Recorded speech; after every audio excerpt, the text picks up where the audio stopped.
Hello, everybody, and welcome to another episode of Geeks Around. Hope everyone had a happy Thanksgiving holiday. I know I did. I am your executive producer, DeAno Jackson. We are here to discuss the penultimate episode for this year for The Walking Dead, When the Dead Come Knocking. Joining me, as always, my co-host, Matt Moore. What's going on, man? Not much. Just celebrating the holidays, having a good time. Yeah, holidays treat you okay? So far, yeah. Right on. I was like, also joining us longtime deaf guest, David Kude. And yes, Merle sure is. Yes.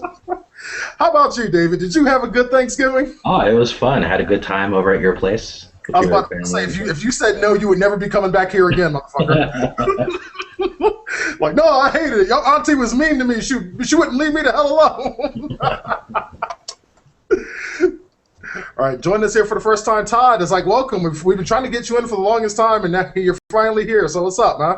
Oh, yes, I have a noisy environment. Never can get at Hangouts. Hey, I feel you on that one. I feel you. All right, so let's go ahead and get going. It's like, past this, we only have one episode left in the season, and this one did not really disappoint. It's like, I was overall pleased with this episode. One more episode left in the first half of the season. For this year, that's what I'm saying. Okay. Can't wait till February. Yeah.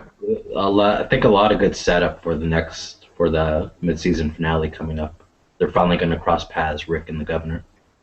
Oh, definitely. It's like, fortunately, it's like the paths have already started crossing a little bit. Michonne's over there with Rick, and unfortunately, Glenn and Maggie have been captured by the governor Merle, and poor Glenn is like, Glenn's getting his ass kicked. But hey, it's like, you got to give it up to him. My man had heart. Yeah, he was about to take a bullet. Yeah, he took out that walker. Yeah, took out a walker, duct taped to a chair. It's like, go on, Glenn, get you some. That's awesome. You know, what happened to Glenn, it really kills any chance of Merle, joining his brother's side. It kind of makes that an impossibility because the dynamic will be too tarnished. How could he go, into that group after that? That's a valid point. Actually, it was like, but before we get into anything else, is like, I want to read you guys a comment someone made on last week's video for episode 306 discussion. Let me see. It's like one of our regular commenters basically had an issue with how we were all pretty much dogging Andrea. All right, so I'm just gonna read y'all this, and y'all can comment on this. All right, here's a quote. This is Monty. You realize that Andrea doesn't know what we know, right? And she doesn't make a move on Rick because till this point he had a wife. Kind of disappointed on the logic behind that viewpoint.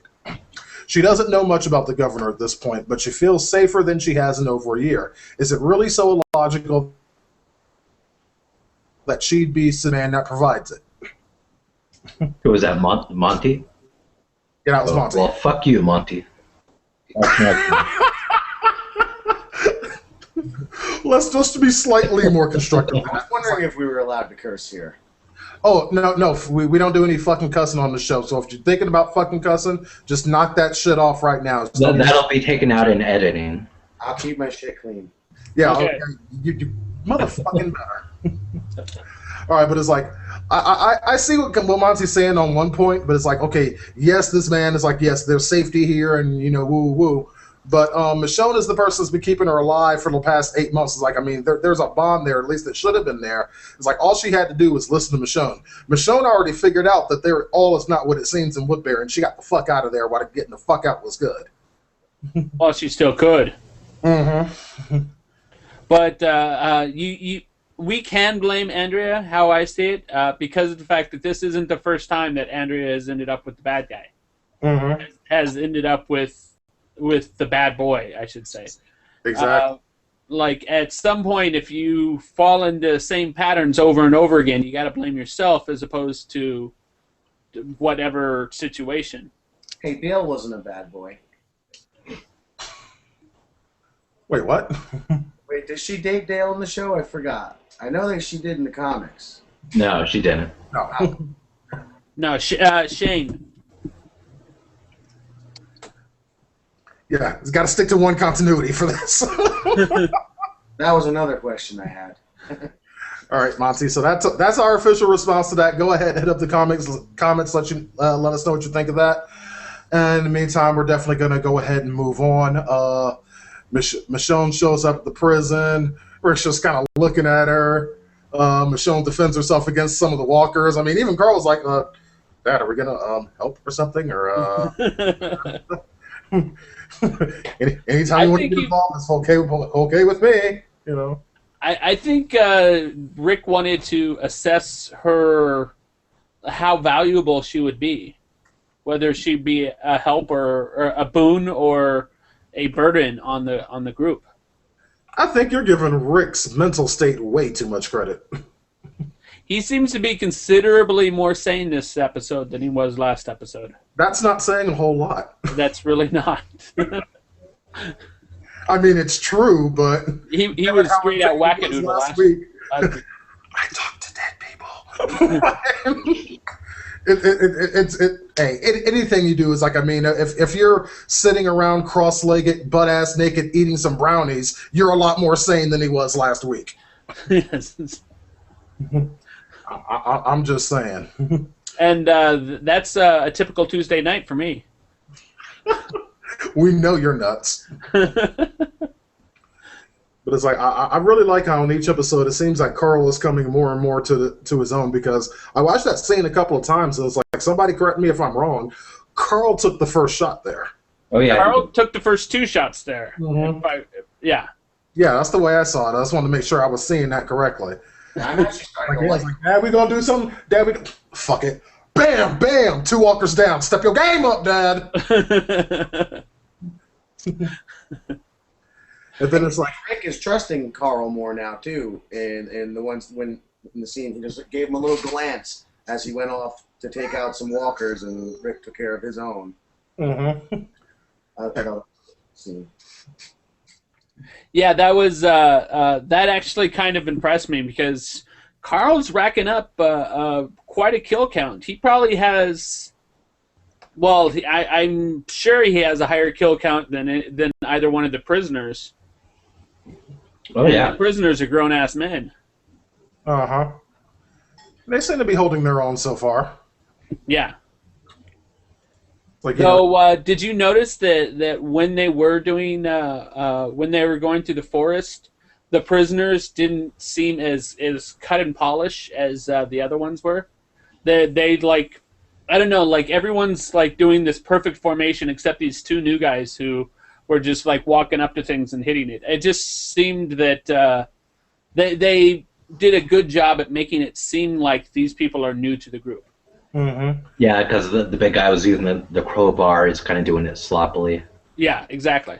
Yeah, it's like the whole time. I was like, I'm like, his head's up there, up, higher, higher. No, I'm gonna go for the legs. Yeah, I was like, I saw him do that. I was like, are you shitting me, dude? Yeah, you took out his kneecap. Now he's only gonna bite you and infect you and turn you into a walker by biting you in the shin. You really stopped him. But it's like, yeah, I agree. They are doing a good job of truly just kind of pushing the point home that those 2 are newbies, and you have your crew. Yeah, and everybody else knows exactly when Rick goes like this, they know what that means, and they're there. Exactly. It's like, and some other comments that I was reading about this week's episode is that they feel that Michonne is playing this strong silent type a little bit too much. Just kind of wanted to get some feedback from y'all about that. What do y'all think? It's her character. I don't see anything wrong with it. I don't know, her character. It's a little. She's been with Andrea for like what, 8 months? Was it? Mm-hmm. Andrea talks a lot, so either that would have rubbed off on her, or that could be the reason why she's so brooding and angry.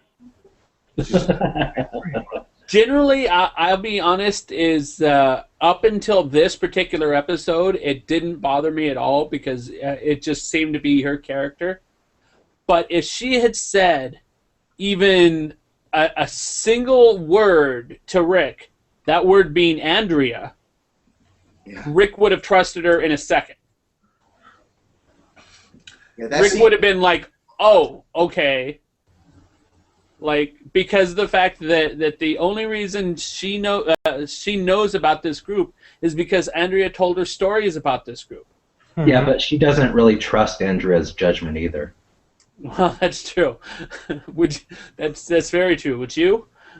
Hell no. It's like Andrea's like shown as like nothing but bad judgment, and I think I'm agreeing with David here. It's like Michonne's the kind of person she plays her cards close to the chest. I mean that's just the way, that's how she is. So she's not going to let loose of any information that she doesn't have to. Things about Woodbury and the governor and and Glenn and Maggie being there, that she had to let go of. You notice she didn't mention anything about Merle. Mm-hmm. Even though she's fully well aware that his brother is a part of their group. That's another word, like that's another person that she could have mentioned, and that would have gotten her. I'm going to disagree in that she might think that Daryl might not have come or might have not helped. What do you mean? Well, she knows. Does she know that Daryl is Merle's brother? I don't think she knows specifics. I'll have to rewatch that episode. That was like the second episode of the season so far, where they first got to Woodbury.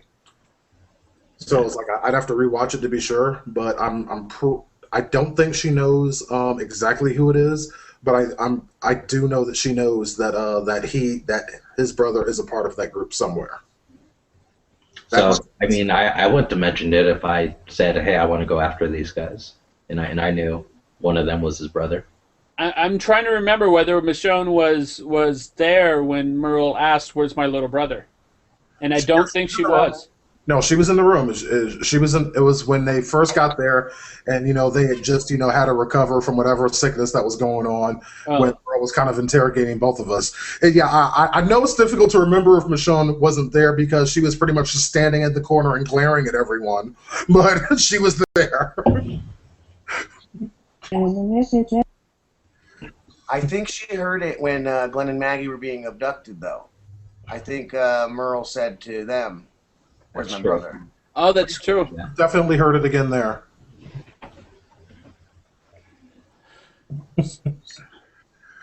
So, by the way, can we talk about the scene with Glenn? Because I had to do a double take when I was watching it, but when Merle said, "You know what they say, you're going to be hungry again in an hour," that was the bringing the racist back. That was the second time.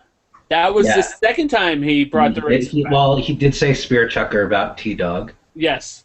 Yes. Mm-hmm. But the hungry again in an hour was much more clever. That was actually a racist joke on the level, on such a clever level that I really am surprised that Merle came up with it. Like I'm not sure if that was entirely in character. It actually went over my head. That actually made me laugh. Wait, it went over your head for a second, Todd? Yeah, I got the joke to Chinese food, but I didn't put it to Glenn for some reason. Yeah, it's like. Is Glenn even Chinese? I'm very bad with the Asian. Chinese, Japanese, same thing. I don't think he's Chinese. Doesn't look Chinese. He's probably Korean or Japanese. Yeah. I was thinking Vietnamese. I don't know though. Okay, cool. Antonio confirmed that Michonne was there, like I thought. Okay, cool. Thanks, Antonio. Appreciate it, brother. But I did want to talk a little bit more about the Glen scene because, like, I just want to say that it was really badass. It's like after a while, walkers kind of stopped becoming a threat. I mean, they're just kind of there. I mean, the people are more of a threat than the walkers are, but so putting it in a situation that makes them a little bit terrifying, like it creates some anxiety, a tense situation. I was right. He's Korean. Clever. Huh? He's Korean. Yeah, I just read it too. I wasn't going to interrupt though. All right, so it's like, I mean, him being in that room with the walker and Merle just getting pissed off at him pretty much and letting him have at it, and Glenn doing a hell of a job fighting that damn thing off. Duct tape to a chair. It's like, I mean, seriously, that was nice. I thought it was rather ingenious to put the spring mattress between him and the walker. Uh-huh. Like that was actually a good idea. I kind of. Did anyone else think Glenn got bit for a second? I did for a second until I remembered that his hand was heavily taped. Yeah. Because at first it's like I'm watching, it's like, oh no! I'm like, okay, wait a second, no, he's good. That he did that on purpose. That was a smart move. So now I have not read the comics, but we have the assault on Woodbury. In the comics, I believe you told me the assault was on the prison. Or are both assaults coming? We're getting into spoiler territory. I don't want to talk too much about what happens in later episodes of Walking Dead. I've already gotten my head chewed off over a past episode that we did, and I don't know what you're talking about. Matt. I don't know what you're talking about. So yeah, we're just gonna avoid that right now. But MoveOn.org. Exactly. But an interesting thing that I did want to bring up is what happened with Maggie. Oh yeah. The governor was kind of soft on her. A little bit. It's like I think she did. I give huge props to the actress that plays Maggie because, like, I mean, you could just see the fear and humiliation, and at the same time defiance coming out of her. And she played that brilliantly, absolutely brilliantly. And the governor was absolutely chilling in that scene.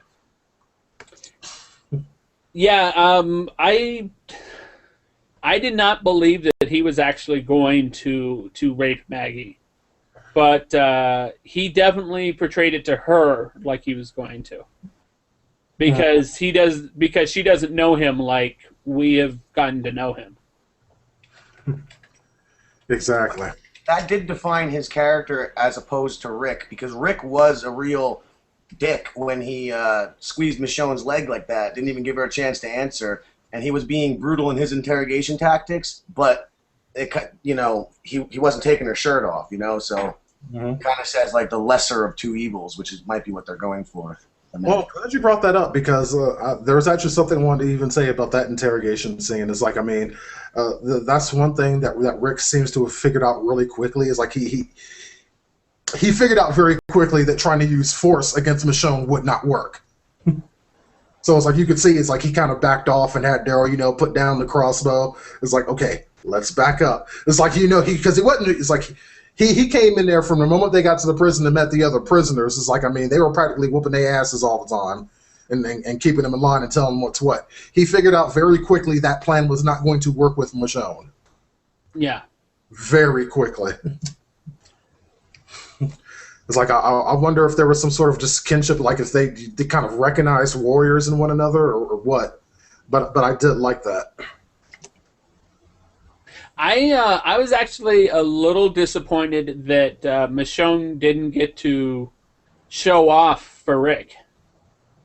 Like, she didn't really get that chance to just let loose. And I thought she was going to let loose in the forest, but they got overrun.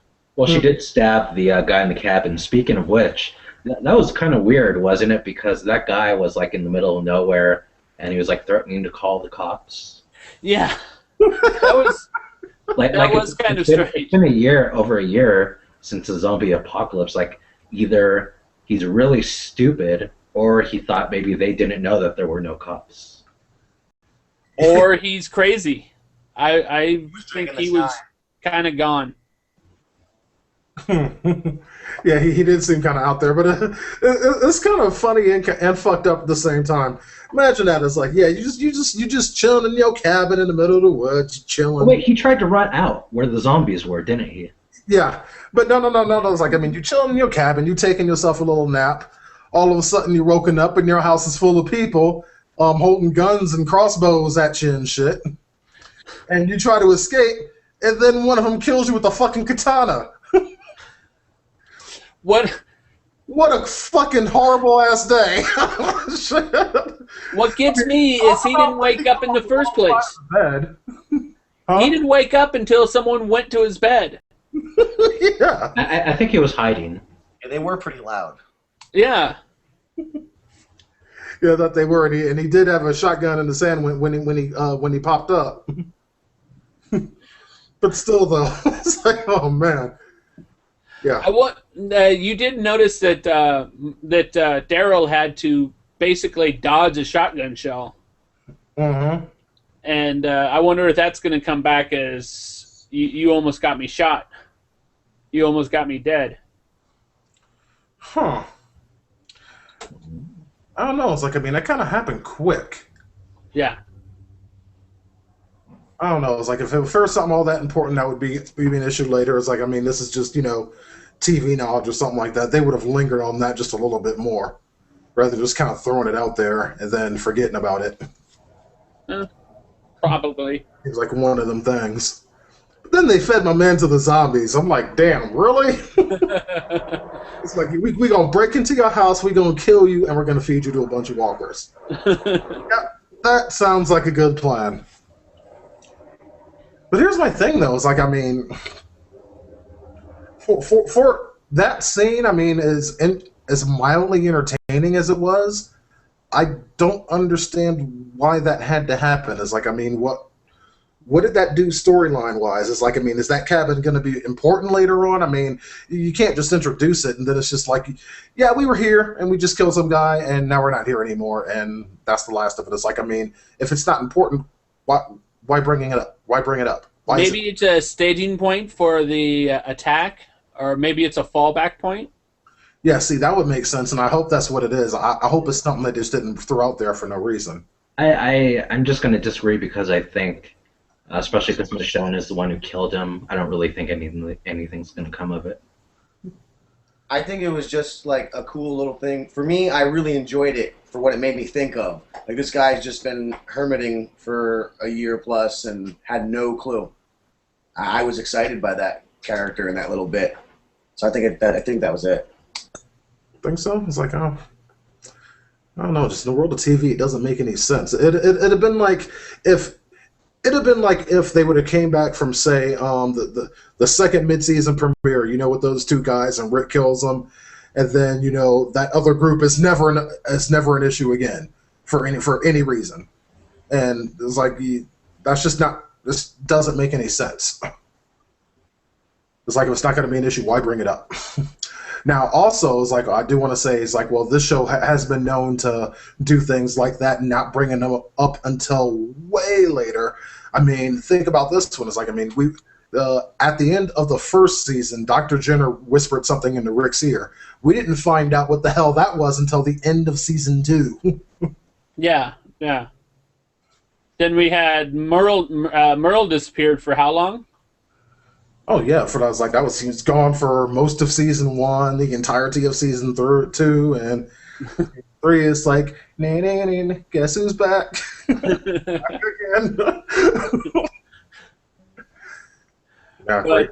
Sued by Eminem. But yeah, I really think that the cabin's going to be maybe a fallback point. Or maybe they're going to find something in the cabin that helps them out. Maybe they'll find the Necronomicon. Then they can control the walkers. Klaatu Vrata Niktu.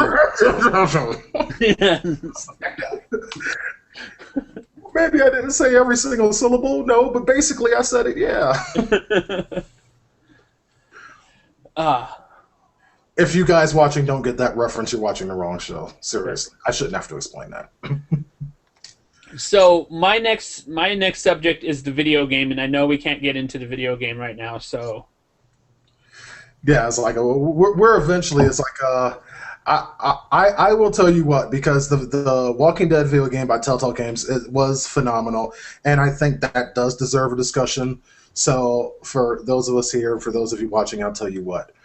After we're done with the TV show Walking Dead, our last episode of that's going to be next week, and after we're done with Dexter, we will do a special episode of Geeks It Around specifically to talk about the Walking Dead video game. Cool. Because I want to discuss that too. It's like, because I played through the whole thing, and I plan on playing through it again before the holidays, because I want to see things go a different way, and I know there will be a lot of people that'll be really interested in that, so I think that's what we're going to do. Otherwise, it's going to be a boring 3 months because I don't have another show planned until we start our Game of Thrones discussions at the beginning of April. Can I claim S.H.I.E.L.D., by the way? Fine. You motherfucker. Fine. Yeah, and another... Okay, that's not much y'all hear first. was like, I really wanted to do it myself, but I'm gonna let Matt helm the Joss Whedon Shield episodes. You motherfucker. You have to admit that if there's anyone who knows more about the Marvel Universe than you do, it'll be me.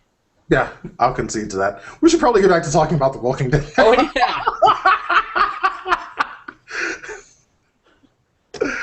All right, but it's like, honestly, at this point, it's like, I mean, there's not really much more to discuss. It's like, I mean, there was that weird experiment thing that was going on in Woodbury. Oh, we're trying to see if they retain any consciousness. I mean, even Andrea, as dumb as she is, had enough sense to know, no, there ain't nothing left. They're walkers. You fucking kill them. You ain't never seen this shit before? No? You dumb motherfucker, dude. What was his name? Milton? Something like that, yeah. It just seemed weird to me. For some reason, I thought maybe Milton and the old man had some sort of connection. Like there was that impression. But they were about to have a connection until Andrea stopped it. They were about to have a hell of a connection. But I seriously thought that he was going to get mad at Andrea for killing the walker. Like how he was talking when she killed him, I thought he was going to go, if you had just given me another moment, if you had just given me another couple of seconds, I would have known. Yeah. And it's just like, no, another couple of seconds, you would have been food. She told him, it was like, the second you take that off, he's gonna lunge. Yeah. The second you take it off. And hey, did not let her down at all. Took it off. Raise your right hand if I want to eat you. Now, here is something that I was actually impressed by. Is she was using a pretty small knife. The knife had about a 3-inch blade. Tonto tip, I noticed. But she basically plunged this thing into this walker's head. This walker's head that was moving at the time. And she placed it square in the middle of his head. I thought that was kind of impressive. I'd have to agree with that. Like, she took him out as he was lunging. Well, I think it's another example of dumb bitchitis, being a sniper or being a killer when she needs to be, and then being fucking clueless the next. Well, it's like, I mean, somehow she's been surviving for a long ass time, and it's just her and Michonne. And I guess Michonne can't kill all the walkers. Eventually, at least a little bit of that had to rub off. A little bit. Apparently, none of the common sense rubbed off, but at least she can handle walkers. Now, what I'm curious about at this point is like, seeing the look on Glenn's face and knowing that he has a little bit of a badass in him. Okay, Glenn's gotten his ass kicked by Merle. He's fended off a walker, with nothing, tied to a chair. And then they bring in the woman that he loves, topless, and just about in tears. How pissed off do you think he is? And how long do you think it's going to take for he expresses his festivity? 1 episode. I think it's going to be pretty interesting because, like, the second he is out of that room, he's probably going to go Schwarzenegger on everyone.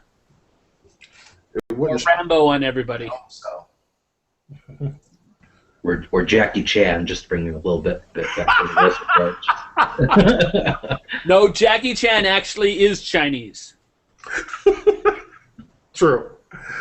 All right, but it's like, I mean, who gets it first? I mean, all right, let's just run through some scenarios right now. It's like, I mean, obviously we know it's like, I mean, he's not going to get really at the governor.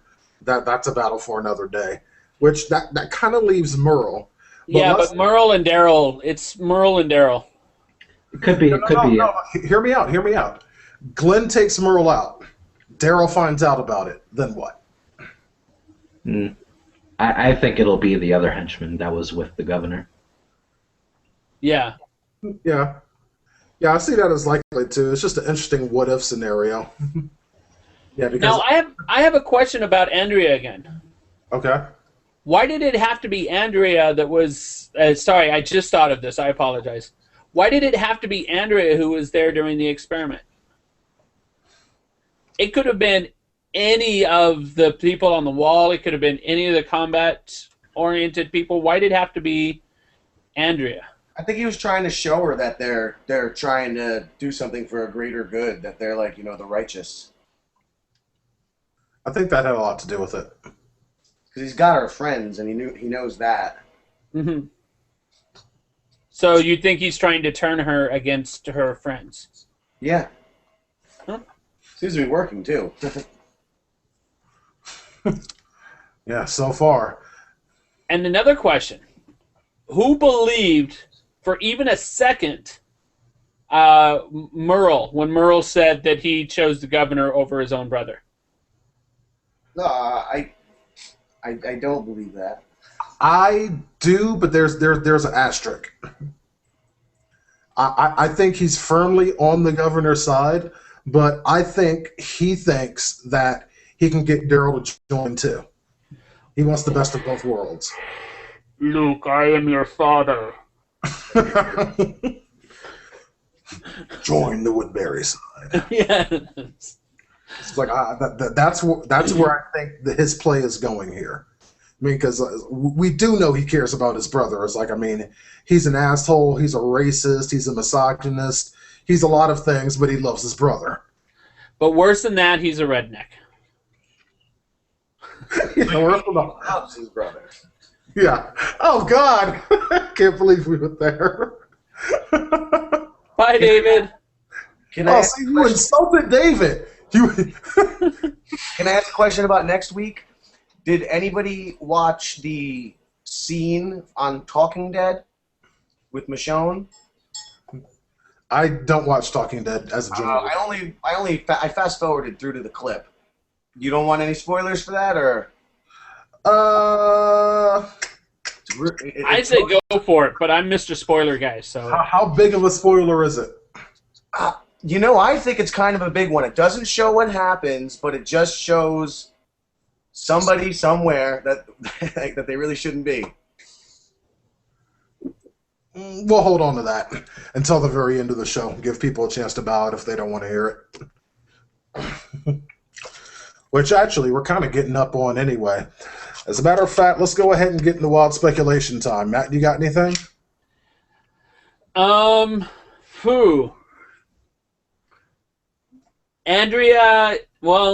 ends up against the group. Okay, so that's not wild speculation, but it's speculation. I gave her credit once, and that was that she would not end up with the governor, and I was wrong. So you know what? I'm going to go the opposite way, and I'm going to give her no credit whatsoever, and I'm going to say that she's going to end up firing a gun against one of her old group. Oh, that's good. I like that. It's like, and I think you might have a valid point there. It's like, I mean, because I think she would at this point have like serious abandonment issues because they did leave her way back after the farm. And she's been with Michonne for a while, but then it's like she has this new group now, and there's safety, and there's a sexy bad boy who in charge of everything that has a nice bed and liquor and all that. Of which she just walks up and takes whenever she wants. Did you notice that? Oh yeah, she's feeling home now. It's like, hey, yeah, what up, man? I need a drink. Fuck this. Yeah, get some of this shit. That is just so weird. Do you have any wild speculation, David? Not really. I'm just looking forward to the action pack next week. Yeah, which is definitely going to be. I mean, next week is like we've got on one side this assault going on Woodbury, which is very half-assed and thrown together at the last minute. Pretty much, this thing is going to depend on Michonne and Daryl, who right now, the way I got it figured, are the two most competent members of that group because Rick is still fucking dysfunctional, and the other, what is it, Oscar or whatever, is one of the prison dudes. He don't know nothing about nothing. I think luckily though, the governor's group as a whole doesn't seem to be very good. You notice that he mentioned to Merle that it's impossible to take the prison. Mm-hmm. But and also the people on his wall aren't that good. The one with the arrow was missing the zombies left and right. They're not. Oh man, do you guys know who that was with the arrow? Some girl in the. Oh no, that wrong person. Again, I don't want to. You got it. It's like, but that was pretty funny. It's like she's like, I'm gonna get him. It's like not even close. Not even close. Yeah, so it's like, I mean, they do kind of seem to be more wannabe military than anything else, but we do know that they are both brutal and ruthless. Yes. Then again, we know Michonne is brutal and ruthless. Yeah. I was going to the say government has basically a core group of like 5 people maybe, and that's pretty much it. The rest of them are pretty much just regular civilians who don't really know what's what. I was going to say they seemed pretty competent when they took out the National Guard guys. Mm-hmm. Right. Though their entertainment, you know, the town's entertainment is arena zombie fighting. Yeah. It may be a bit bloodthirsty. Maybe just a bit. All right. Anyone else have any super wild speculation before we let Todd tell us what he saw in The Talking Dead? I don't. I can't play the speculation game. I've read every issue of the comic, and so my speculations are all based upon that. Oh yeah, it's like I've read the comics too, but it's like, but a lot of shit's changed and a lot of shit is different. Well, I do have a wild speculation then. Okay. I speculate about Tyrese. He came last night. He was there. He was the guy with the arrow, and the camera followed him slowly for a moment, but it was just a little nod for the fans. However, my wild speculation is that he is going to be like the saving grace of whatever final conflict comes down between the prison camp and Woodbury. He's going to be the one who stops the bullet or something like that. Okay, interesting, but it's like if he's already in Woodbury at this point, it's like why would he turn against them? It's like, I mean, there's got to be a motive. It's gonna be revealed that, you know, somehow maybe he doesn't like the governor, or you know, something's gonna happen with the daughter, which is what I was gonna say. I'll just jump into that. Michonne in The Talking Dead, she was in the governor's room, and she opened the cage door, and she thinks it's a little girl, and then it stops as she's about to pull the hood off of her. Okay. Don't show it. It was interesting about that scene. I watched that as well. She put her sword like behind her, like she put it down before she did that. She doesn't know it's a walker as she's taking off the hood off the dog. Think she's gonna kill her? It's a walk. No, well, I think Michonne's gonna kill the zombie kid, but I don't think she's gonna get bit or killed. And that's gonna be the first domino that ends up with Tyrese turning against the governor, because that's gonna cause things to happen. The governor's going to want revenge. He's going to get exposed, and some people are going to start to defect in Woodbury, mainly led by Tyrese. You know, all they really need to see is that room full of heads and jars. That's all they really need to see. Yeah, no kidding. It's like, well, he's been hiding, and it's like, yeah, it does seem kind of inevitable that Michonne would end up in that room because she did see something going on up there when she was looking through his window the other time. So I guess that makes sense. But next week's episode is definitely going to be action-packed. It is the mid-season finale. No more episodes of The Walking Dead after the one this Sunday. And we'll be back next year to talk all about it. Thank you, David and Todd, for joining us. As always, my co-host joining me, Matt Moore. I am your executive producer, DeAno Jackson. This was Geeks It Around, and we will see you next week. Holla.